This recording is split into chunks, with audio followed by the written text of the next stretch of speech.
আসসালামু আলাইকুম এভরিওয়ান। আশা করছি সকলেই ভালো আছেন। তো আপনাদের দোয়ায় ইনশাল্লাহ আমিও ভালো আছি। আজকে আপনাদেরকে দেখাবো কিভাবে বোতল দিয়ে মাছ ধরতে হয়। সেটা আমরা শৈশবে অনেক এইভাবে মাছ ধরছি, কিন্তু এখন আর ওই রকমভাবে মাছ ধরা হয় না। তো আমি আজকে আজকে আপনাদেরকে দেখাবো কিভাবে মাছ ধরবো বোতল দিয়ে। তো বলতে বলতে চলে আসলাম পুকুর পাড়ে। এসেই বোতলের সাথে বড়শি বাঁধতেছি।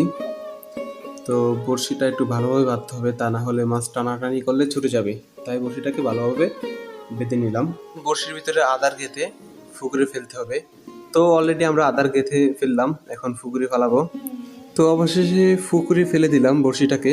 তো এখন একটু অপেক্ষা করতে হবে যে কখন বড়শিতে মাছ উঠে বা মাছ খোটায়। আমরা গ্রামের ভাষায় একটু খোটায় বলি আর কি, যখন বড়শিকে মাছ খায় আর কি, তখন আমরা খোটায় বলি। তো এইভাবে কে কে মাছ ধরেছেন বোতল দিয়ে বা কেলার ডাকা দিয়ে বা জোতা কাটা দিয়ে, এভাবে অনেকেই মাছ ধরেছেন। আমি সবভাবেই এইভাবে মাছ ধরেছি, বিলে খালে বিভিন্ন জায়গায়। তো আপনারা কে কে এইভাবে মাছ ধরছেন সকলে অবশ্যই কমেন্ট করে দিবেন। তো আমরা অপেক্ষায় আছি কখন বড়শিতে মাছ উঠবে বা খোটাবে। তো সেই অপেক্ষায় আছি, আপনারা সাথেই থাকুন। অলরেডি মাছ টানাটানি শুরু করে দিয়েছে বোতলকে নিয়ে। দেখেন কি সুন্দর দৃশ্য। এই দৃশ্যটা দেখলেই একদম কলিজা ঠান্ডা হয়ে যায়। তো এরকম দৃশ্য দেখতে কার না ভালো লাগে বলেন তো। তো আপনারা যে যেখান থেকে ভিডিওটি দেখছেন অবশ্যই একটা লাইক, একটা কমেন্ট এবং একটা শেয়ার করে দিবেন। আর যারা যারা এইভাবে মাছ ধরছেন তারা অবশ্যই লিখবেন আমি এইভাবে মাছ ধরেছি, বা কীভাবে মাছ ধরছেন সেটাও বলে দিবেন। তো যদি ওইরকম কোনো পিকচারও থাকে যে আগের পুরোনো দিনের মাছ ধরেছেন, অবশ্যই কমেন্ট বক্সে পিকচারটি দিয়ে দিবেন। আসলে আসলে এইভাবে মাছ ধরার মজাটাই অন্যরকম। তো আমি যে এখন বড়শি ফেললাম, এখন আমার কলিজার ভিতরে দপদপ করতেছে কখন একটা মাছ গাঁথবে আর কখন আমি নেমে মাছটা ধরবো।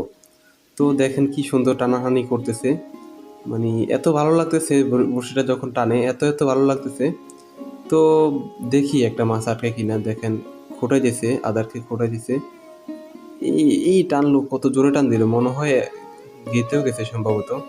দেখি কি করে, সম্ভবত মাছ গাচ্ছে, তা না হলে তো এতক্ষণ টানার কথা না। সাথে অনেকগুলো টান দিল। তো অপেক্ষায় আছি কপালে কি আছে দেখি।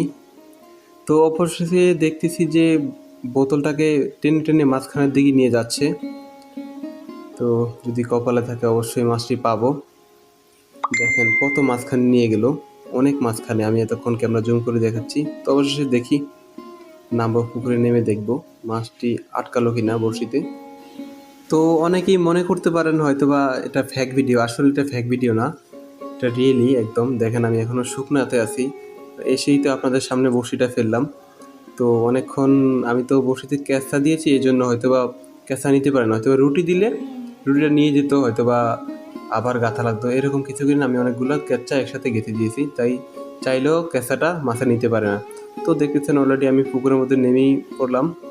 তো এখন যাইতেছি বোতলের কাছে, দেখতেছেন সেই অনেক দূরে বোতলটি। তো বন্ধুরা, আপনারা যদি ফেসবুক থেকে ভিডিওটি দেখে থাকেন তাহলে অবশ্যই পেজটিকে ফলো করে দিবেন।